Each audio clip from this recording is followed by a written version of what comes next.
everybody, Jewel back with you. So let's focus on the opposition between Sun and Neptune in a composite chart. So when we see this one, we have to really look at the natal charts to see what kind of Neptune is there. Is it an aspect to the personal planets in the natal chart? Do we have a large Pisces influence with the personal planets? Do we have planets in the 12th house?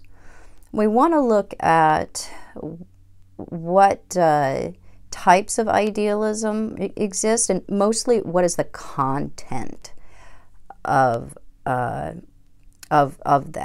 How much is it present in the natal chart? If we have a lot of idealism, a lot of Neptunian kind of influence, then it's going to be more likely that we will see the more negative manifestation of how this opposition shows up in a composite chart. If we don't have very much Neptune, or it's minimal, or it's otherwise more balanced, if we have a lot of Earth or Saturn placements, then it can be something that's actually quite good in a composite chart, because we can see two people that really might have a lot of the actual qualities that they are seeing in each other, because we idealize each other heavily when we have this opposition. So if we have two people or one person that does have a lot of Piscean or 12th house or Neptunian influence on the natal chart, then we're probably going to see the more difficult manifestation of this, which is projection and oftentimes disappointment as a result of that. So we tend to see in each other what we've always wanted to see in somebody. They seem to be the embodiment of that, and it has this effect of making it seem, more cosmic or destined or fated in some way. And there is a strong idea of fate that's associated with this opposition. So seeing in each other what we want to see, we tend to fall madly into an infatuation. Love doesn't generally happen until after we accept the truth about each other. Before that, we're actually in a state of infatuation.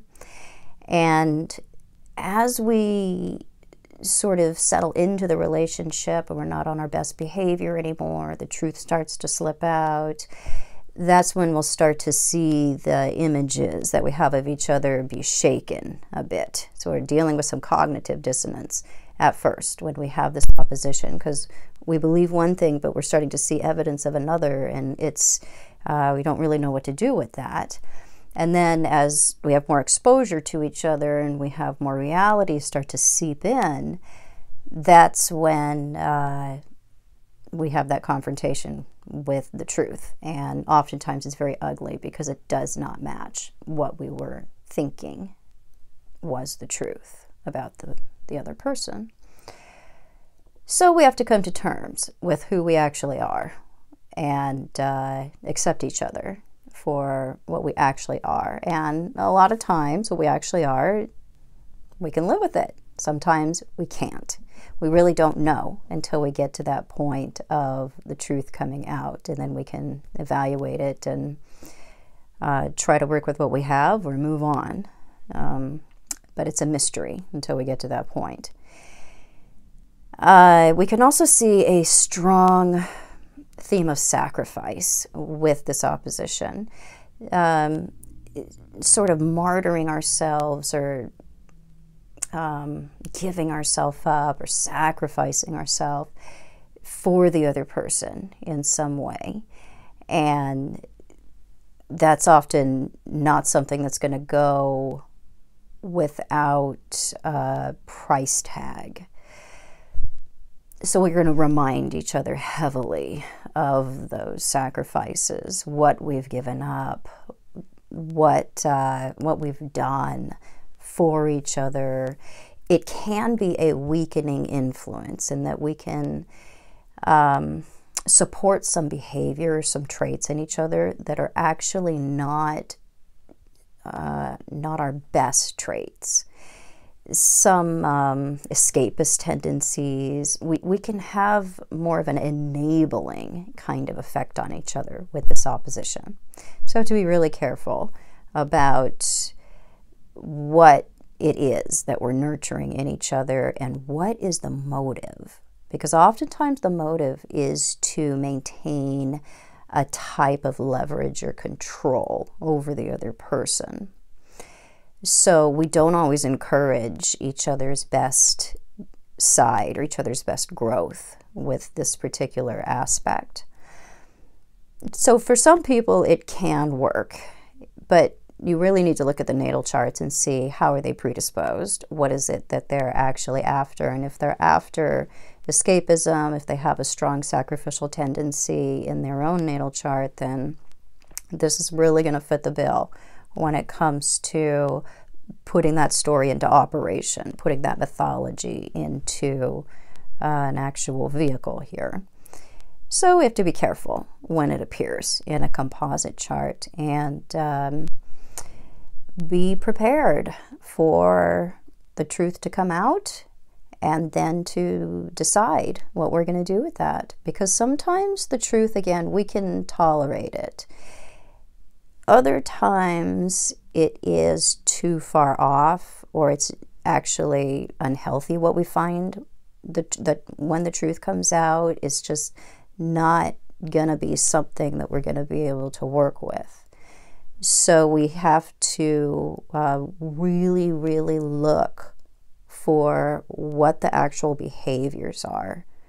So we can try to look through that Neptunian fog and see what is really there. What is it that we are, that we're actually physically in contact with? So look at the behaviors. What has the other person actually done? What has actually occurred?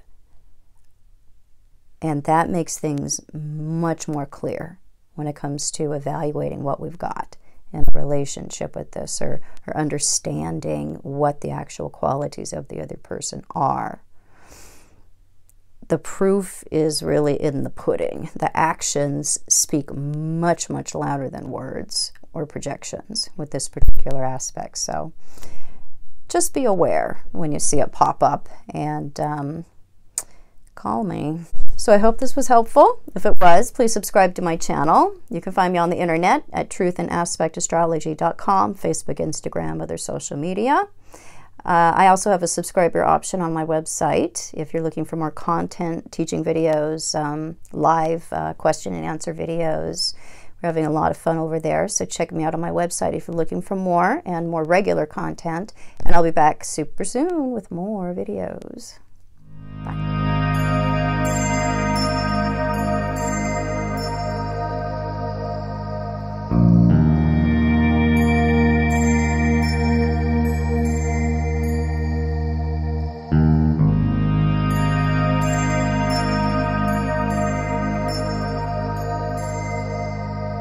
you.